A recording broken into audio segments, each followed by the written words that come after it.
So, good afternoon, everyone, and a warm welcome to our Policy Modeling for Health Lunchtime webinar series.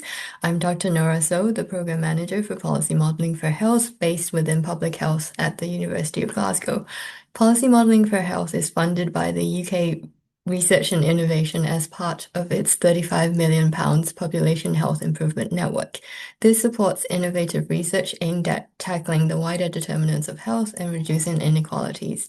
Our work is focused on developing advanced computational models to help policymakers explore the likely effects of different policy choices on health outcomes across society.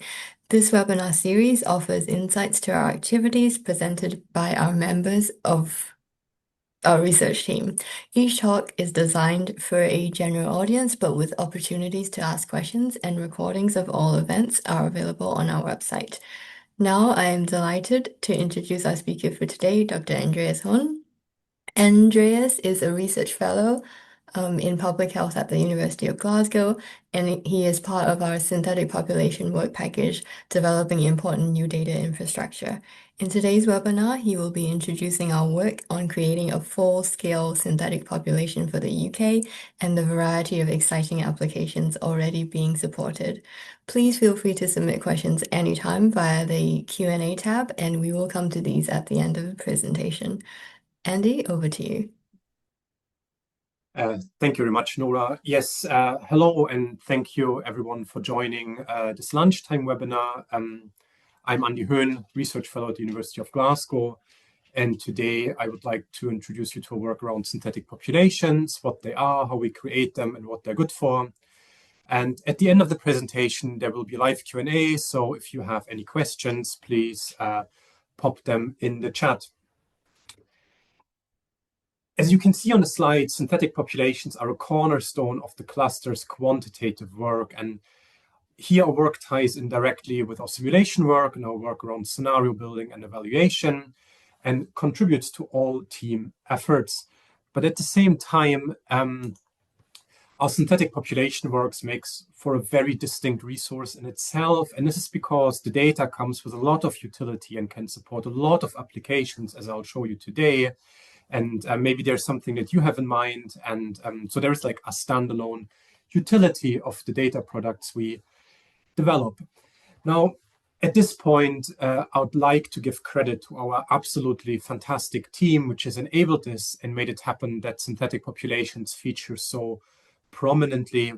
So please keep in mind that everything I'm presenting today is the result of this teamwork, this fantastic interdisciplinary teamwork. And this teamwork connects great colleagues of very different backgrounds at a variety of universities. And of course, Professor Petra Meyer bringing it all together here at the University of Glasgow. And at the same time, it is also worth highlighting that our work on synthetic populations is the result of past and current investments, and some of which you can actually see on this slide. Now, most importantly, of course, this is our current FEE UK cluster funding, but particularly CIPHER, which is a previous large-scale investment by the UK Prevention Research Partnership, has been very crucial for establishing our work here. Now, what am I going to cover today? Within the next 25 minutes, I would like to introduce you to our data set, in particular around the rationale for creation and the methodology. I would then like to spend a bit of time to talk about quality control and validation and provide you with a few examples of how the data set is already used across policy and research applications. And this will hopefully leave us with plenty of time for the live Q&A. So let's start with part one, and let's dive in straight away. Now, my background is demography. I'm a demographer, and in particular, register-based research in the Nordic countries has been my background for a long time. Now, in these settings, for research purposes, it is relatively easy to gain access to data covering an entire population at very granular spatial scales and across a multitude of life domains. Now, through this lens, the UK's data landscape has always been seemed quite gappy to me, and in particular when it comes to readily available multi-domain data that goes beyond health to health linkages. Now, the problem is actually not that apparent when we think of health data and linking health data with health data. But as soon as we plan to link health data with information on socio-demographic characteristic, it becomes quite challenging, particularly when we want to include things like employment, housing, or benefits. Now, this is the point at which obtaining possible linkages already requires a significant investment, but a lot of the linkages are really, really challenging to obtain in the first place. Now, surveys are quite often the next best alternative. They can be accessed quite swiftly.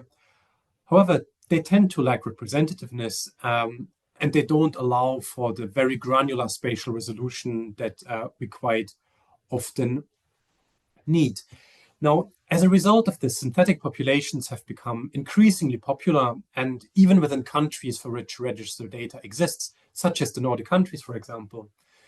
Now, with synthetic populations, I'm generally referring to created population data, created data for populations, which is as such not existent the way it is portrayed, but it is created from real and actually observed data. Now, such data is really good at filling the mentioned key data gaps, and it enables things like purpose builds. It can boost representativeness, sample size, and enable the spatial granularity of existing data sources for very specific applications. Now, another key advantage is that the data is typically swiftly available and easy to access. So it's very good for supporting co-produced approaches with third sector or policy partners. Now, at this point, it's worth mentioning some of our previous work, which is the Cypher synthetic population. The dataset has become available for full independent use through the UK data service last year, and the QR code will direct you to the dataset. Now, if you're interested in some of the more nitty-gritty bits, there is a peer-reviewed paper on the methodology as well, which was published a couple of years earlier in Nature Scientific Data. So feel free to check this out. The dataset itself is primarily based on the UK census of 2011. And since its release, it has featured in quite a few national and international research projects, things like PGT, PGR projects, governmental bodies, and third sector organization projects as well. And here it has supported a variety of applications, including research with a very clear focus on social policy, alcohol harm, energy consumption, and insulation retrofit. Now, while the data makes for a really good resource, it comes with a few limitations which we were not able to address back in the day. And some of the key limitations were that there was a missing household and kinship structure. We didn't capture children, so individuals younger than 16 years of age were not included. And of course, more recent data has become available since through the UK census of 2021 and 2022. And strictly speaking, it is not a full UK synthetic population, as Northern Ireland, for example, has not been included. So as part of our work for HealthMod, we set out to address these limitations, and not just one, but actually all of them, and provide you with an updated version for full independent use, as you will see on the next slide. Now, how did we do this, and how does one actually create such synthetic population datasets?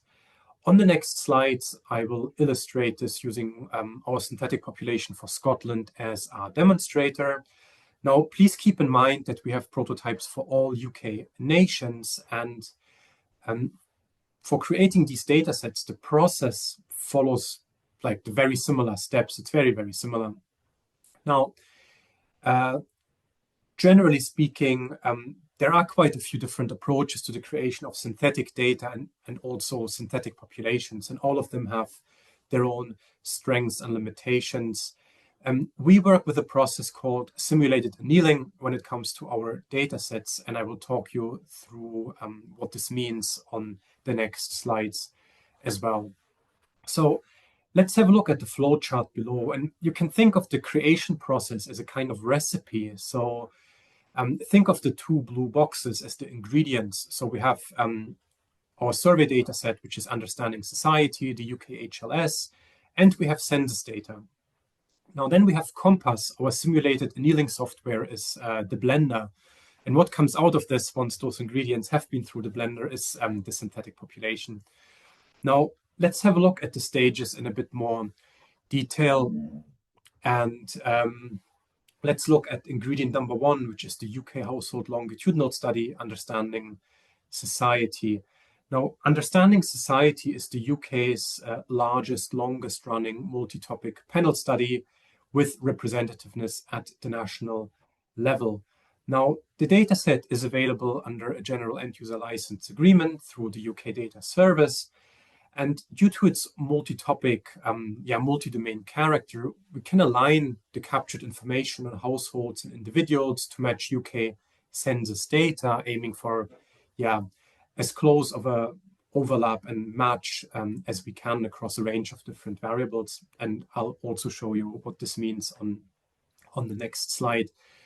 Now, the second ingredient to this creation process is the UK census of 2021, or in our case, more specifically, the Scottish census of 2022. The data is published as an open access resource at various spatial scales. So, for example, for Scotland, we have data for the 45,000 Scottish output areas. They have a median household number of around 50 per area and around 100 individuals. And those census information, they make for a really, really strong resource because they allow us to have multivariate tables of count. So something like tenure by presence of children and their age for this very granular spatial resolution. And this can then be aligned to the survey observations. Now, I mentioned this alignment already. What does this mean? It basically means that we can find common denominators for the data or the variables captured in the survey and the census output tables.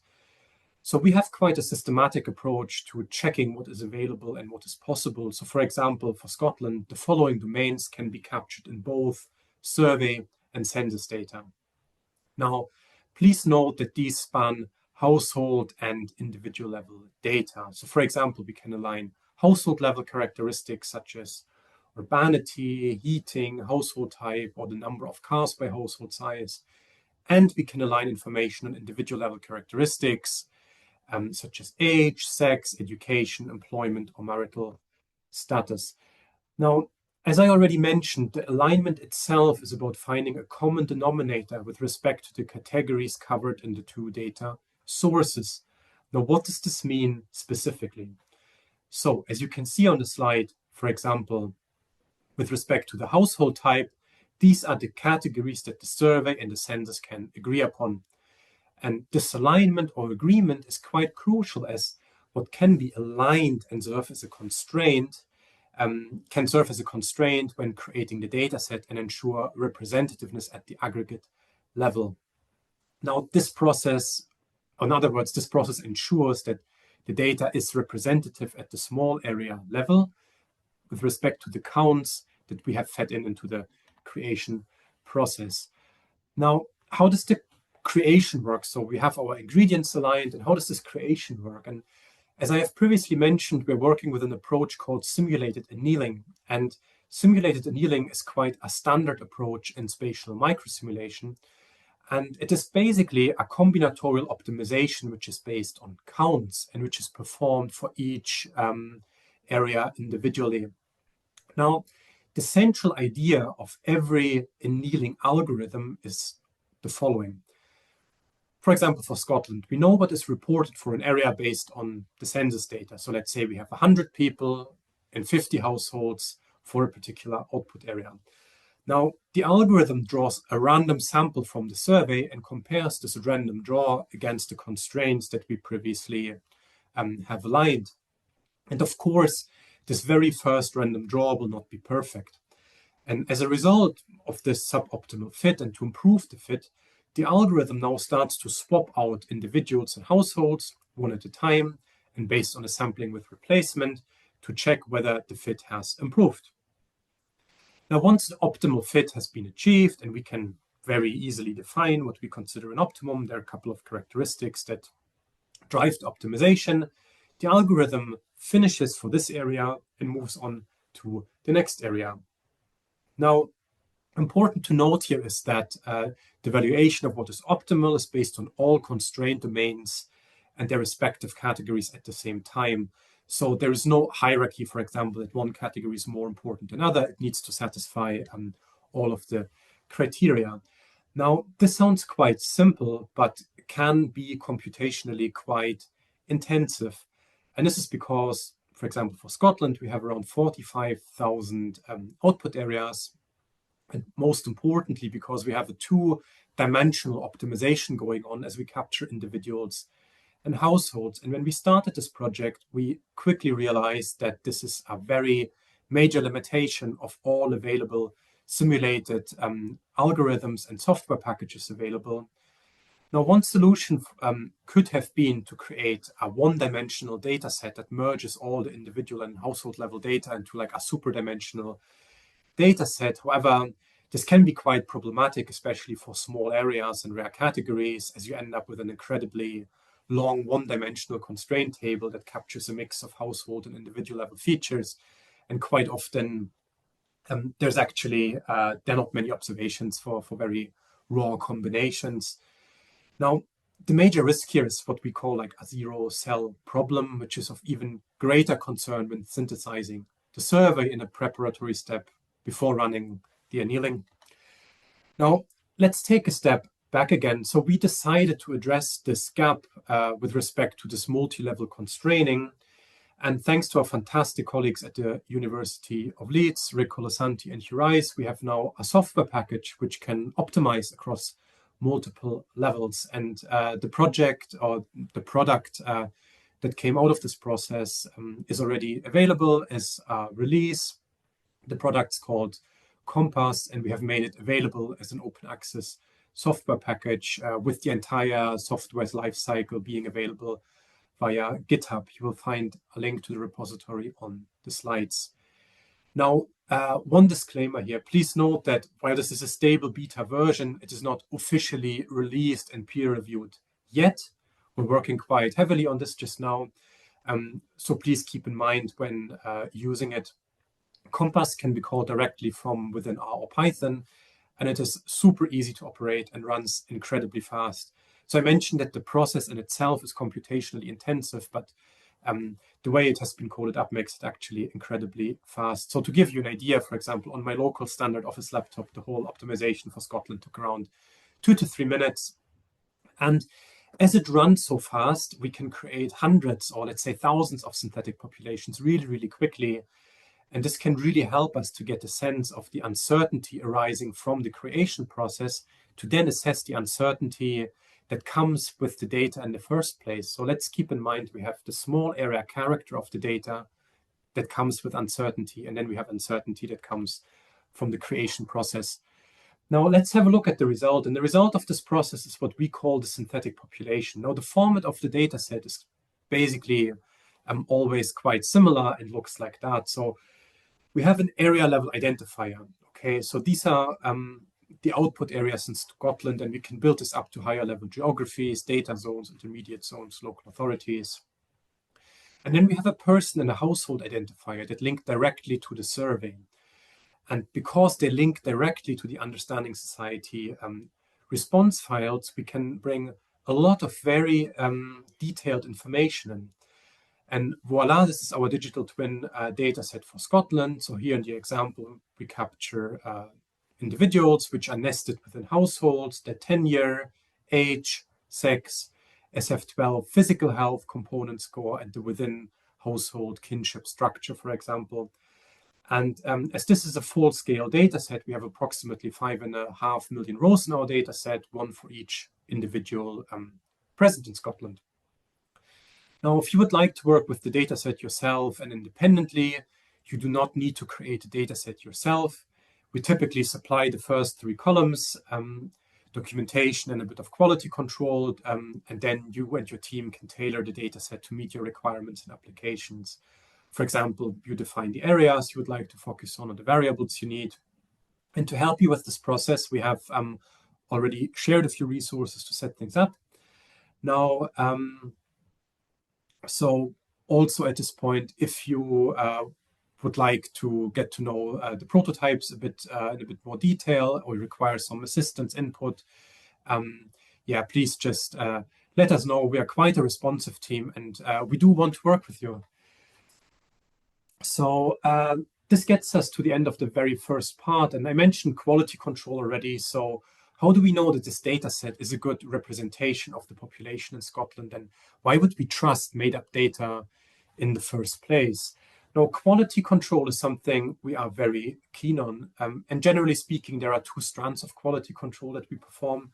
The first one is the internal validation, in which we compare our data set against the inputs we use when we created the data set.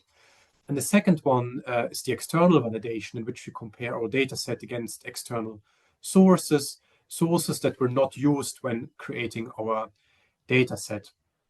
Now, the very first aspect which I would like to mention is that it's incredibly important to be aware of what a data set is representative of.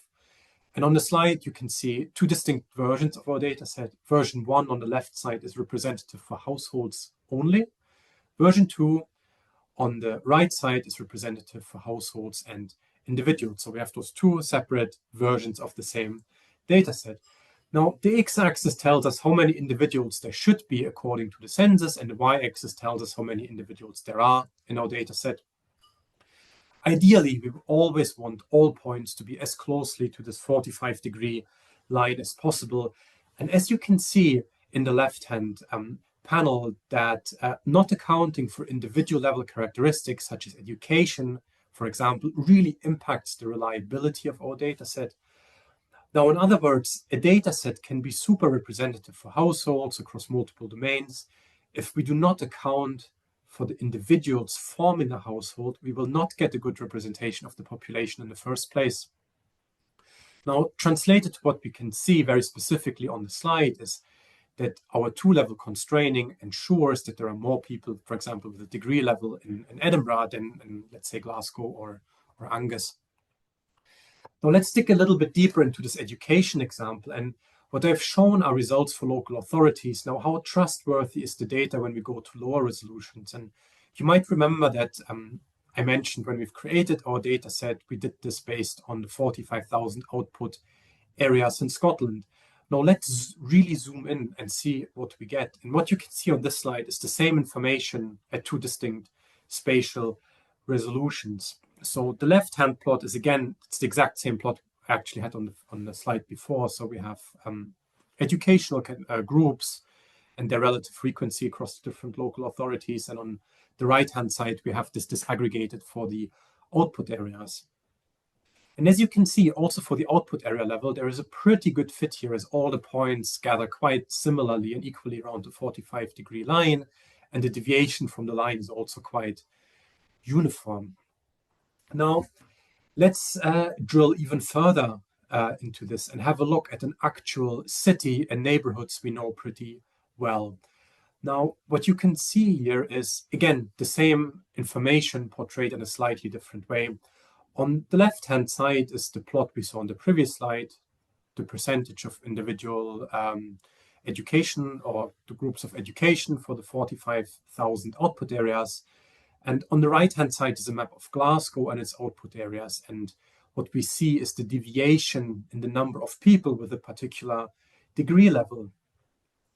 And what we want to see in the map is that ideally all areas are colored white, or sometimes they are gray if they're quite small, and we have like an area border, and as little blue or red as possible, as this indicates that we're underestimating or overestimating things. Now, generally speaking, this is all looking very good again for, let's say, a neighborhood we know, but we can see that there are a few areas in the city center in which we tend to underestimate the number of people, for example, with the degree level. So the blue box in the blue box on the slide. And now, knowing Glasgow a little bit, these are areas with a relatively higher proportion of students, kind of atypical areas in terms of the socio-demographic profile. So in other words, areas which are typically not adequately captured in the survey and for which it is actually hard to find good matches when we create a data set. Now, unfortunately, there's very little we can do here just now.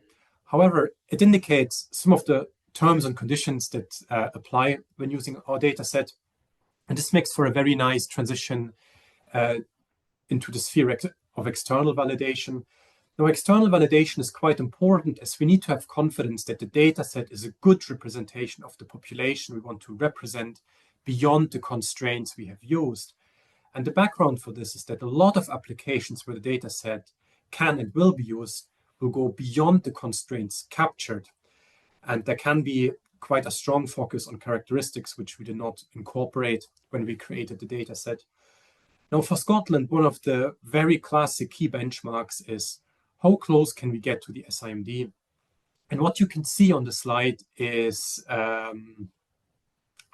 basically a comparison of our data set against SIMD ranks. Again, we have a black 45-degree line for the best possible fit, and a red line which indicates the fit based on our data. Now, the comparison is based on data zones, and we have tried to get as closely as possible to the concept that the SIMD, the Scottish Index of Multiple Deprivation, has captured as part of each domain. For example, employment deprivation domain considers age, economic activity status, and a range of different benefits. And we are able to actually exactly operationalize the same definition used by the Scottish government in our data set, as we can replicate this through the survey variables available.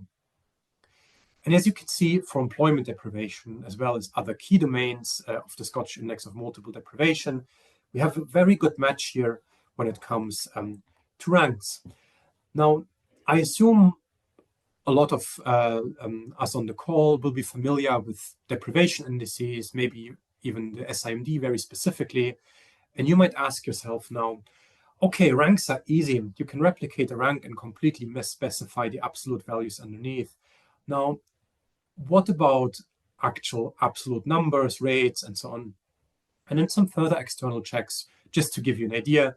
We have examined this quite extensively. For example, let's pick up the employment deprivation example again. We have looked at rates and counts across data zones, as you can see on the slide. And as you can see in the two plots, the fit is again very good, maybe even more convincing than for ranks, as ranks can be a bit mutually exclusive. If you have rank 100, there can't be multiple of the same rank. Now, this is looking really good, and you might have asked yourself maybe, is this too good to be true? Is there no caveat at all to creating such data sets and to the use of such data? And thankfully, I have a very clear answer here for you, which is definitely maybe. And definitely maybe, as a lot of limitations typically tend to reveal themselves during applied work, during projects, and as the data set is validated in new context environments against new sources. And this means that we are currently not able to provide you with a very fine list of terms and conditions or guaranteed problems. However, I think we have quite a good sense already of what works well and what might need a little bit of care. So let's have a look at household income differentials across local authorities. Now, for this purpose, we've used our data set and estimated the median household income, which we then compared against estimates provided by the ONS through the annual survey of hours and earnings, ASH survey. And as you can see, while overall we're pretty much spot on for the largest cities and Scotland as a whole, there is a bit of deviation between the points shown on the slide and the 45-degree line. Now, drilling down the reasons for this is challenging, as the benchmarks themselves, they come with some uncertainty. If you work with small area income estimates, you're probably aware of the confidence intervals accompanying those estimates. However, there could also be something underneath here where our data set might not be fully able to capture things like nuanced differences in pay, earnings based on industry sectors, occupational class in specific areas. Now, long story short, what the slide illustrates is, when in doubt, validate, but be aware of the limitations of the benchmark that is used for the comparison. Now, the last part of this presentation is devoted to portraying a few use cases and providing you with some inspiration. Maybe there's something you find interesting. Now, the examples provided increase a little bit in complexity, and each of them warrants probably a separate seminar, webinar, so I'll keep them as digestible as possible. Now, number one, our data set can be used to inform small area intelligence. We recently published on this, and one of the papers is actually mentioned on the slide. In the paper, we demonstrate a very clear benefit to a hybrid data approach, specifically in the field of small area intelligence, and as administrative data can be quite gappy. Now, what have we done exactly? We've used a full-scale synthetic population to fill data gaps around economic inclusivity for the 8,000 electoral wards in Great Britain. And on the slide, you can see results for child poverty across the electoral wards. The stronger the red, the worse it is, unfortunately. And this is a really good example, as this type of data is typically not recorded at that spatial granularity and in a way that is comparable across UK countries. Now, example number two are static simulations. And let's continue with the example and remind ourselves that the data underpinning the results are observations at the level of individuals and households. As a follow-up, for example, static simulations or morning after magic wand scenarios can be explored. So, for example, as visualized on the slide, the data set could then be used to explore questions around the number of children experiencing employment deprivation and how many children or households might benefit from an intervention. Now, given the spatial granularity the data enables, we can obtain insights into patterns across local authorities as well as within local authorities. Now, in this example, and as part of a magic wand morning after scenario, we could ask ourselves, how many children might benefit across the different local authorities from an intervention? And the intervention lifts a certain number of households or individuals with specific characteristics out of employment deprivation. And subsequently, how might this impact inequality seen across and within areas? Well, quite simple, such upscaling or vulnerability mappings, they can be really, really powerful to estimate anticipated numbers, costs, impacts, really straightforward out of the box and easily reproducible.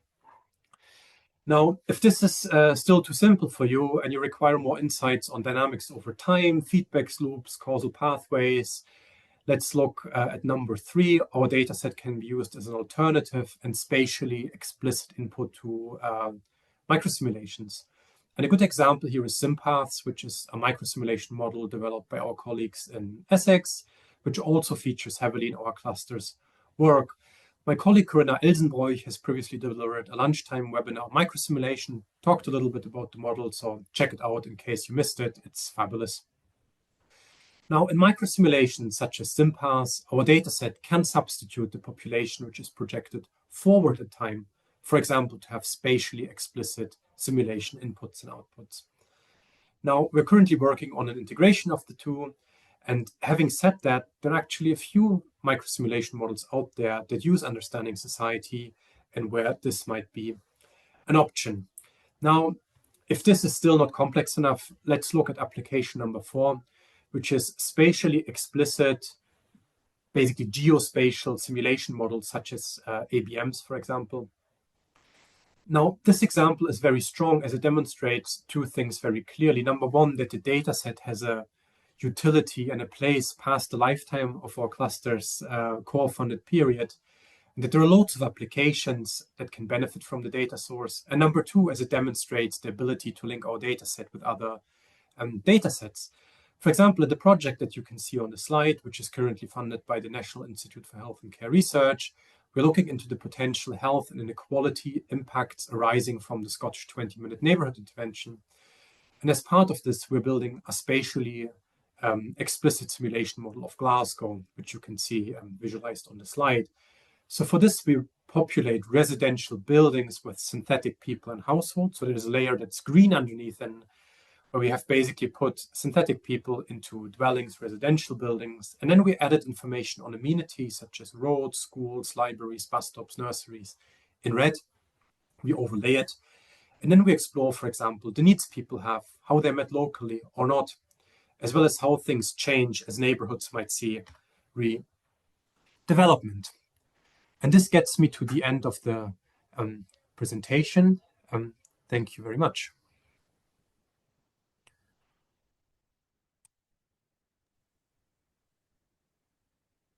Thanks very much, Andy. We now have an opportunity for some questions. So if you have not already submitted your questions, please use the Zoom Q&A tab at the bottom of your screen, and we will try to get to as many as time allows.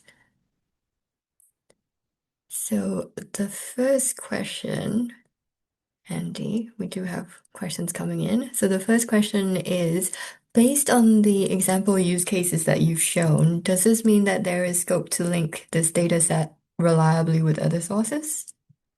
Thank you very much. So I think there are maybe two answers to this, or overall the answer is yes, the data set is very well suited to be linked to other data sets. As I have demonstrated, there is geospatial linkages that are possible. So we can populate houses, dwellings, and link up with data. So for example, for the England and Wales prototype, we're currently working with energy performance certificate data. And then the other option is always to map information from other surveys. And so let's say you have a very specific survey in mind that is not, and the information is not included in understanding society, but you can have something like a predictive model that then maps on to the synthetic population. So you can get information and that is maybe not covered. Thanks, Andy. So the second question is from Ben Bennett. So Ben asked that census data shows that self-reported general health and disability levels are significantly better in global majority demographics than among white respondents. Oh, sorry, I lost the question. So general health approximately 10% better, disability levels approximately 25% better. So he wants to know whether a synthetic data set can shed any light on those. Yes, so one of the advantages of the synthetic data set is that it enables intersectional lens. So we could, for example, start to disaggregate information or patterns that you have just mentioned into more characteristics. So the caveat is always that we have synthetic data. So the answer will probably be a different one if we would have access to population-based registers, but it is one way of triangulating of what might be happening underneath. So for descriptive results and analyses that are spatially explicit, this is a very good resource. Now, if you're interested in general patterns, health, ethnicity, and employment, for example, it might be worth having a think whether working with the survey in its pure form might actually be good to get information on direct or indirect causal effects, for example. Thanks, Andy. We've got two questions from Matthew Hoskin. So Matthew says, is there any way to account for subpopulations missed or underrepresented by the census data? And then the next question is, would it be possible to join separate data sources that partially describe those populations, if they existed before the annealing process, or would that cause separate issues? So supplementing, bringing data sets together before the creation process is a really, really good idea. And I am aware of projects where the big health surveys, for example, for England and Wales, are combined with understanding society and so on.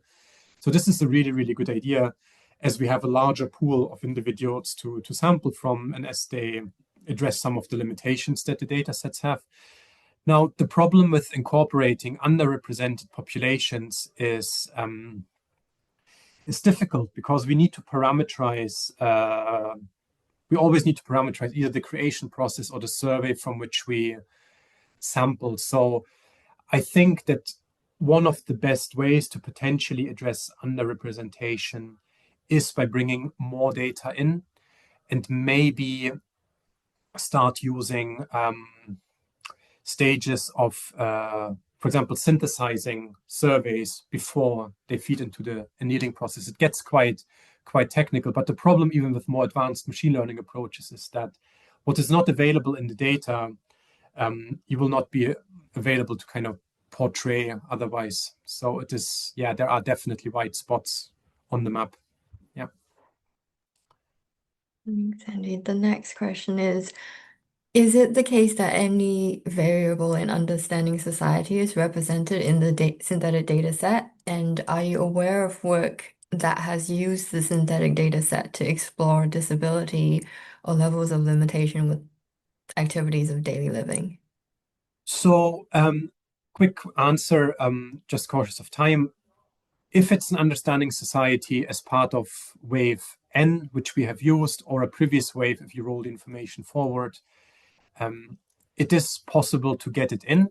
The question is always, is it a valid use case? And if you can perform some form of validation, or you can say, okay, it reflects health very well, health is somehow related to disability and maybe limitations of daily living, it is a valid use case. So with the cipher synthetic population, for example, which is available for full independent use, we have basically like a tier level of what we think is sensible in terms of applications.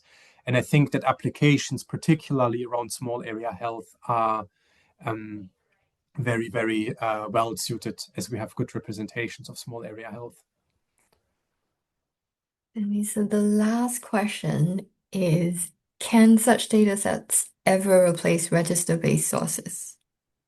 Um, this is a good question. Now, approached from my population-based register background, definitely not, in a sense that we will likely not be able to get routinely collected administrative, let's say, hospital episode statistics, GP contacts in with the approach we currently have. It doesn't mean we can't add them to routinely collected administrative data, but we will never be able to replicate, let's say, good statistical reporting and data linkages that occur within TREs, and where our colleagues are working on ADR, just doing a fantastic job at the moment to make this possible. So it is a data set for a specific purpose that doesn't necessarily compete or is suitable for the same application, so to say.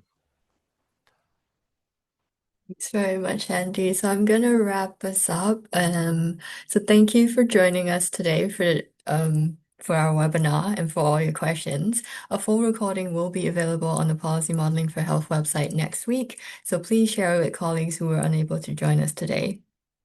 We will be restarting our Lunchtime webinar series in the new year on 20th of January with Inside Policy Modeling for Health, People, Partnerships and Purpose from our Deputy Director Julian Cox, who is from Greater Manchester Combined Authority. So to register for this and any other webinars, please follow the QR code to our webinar hub. That's gonna flash on your screens in a minute. There you go. I would also like to invite you to subscribe to our new Policy Modeling for Health newsletter launching next week. This will allow you to receive quarterly updates direct to your mailbox on our work, upcoming events, new resources, and insights from across the Policy Modeling for Health community. Details will be sent with this event recording. Thank you again to our speaker, Dr. Andreas Hoehn, and we look forward to welcoming you back in 2026. Thanks, everyone.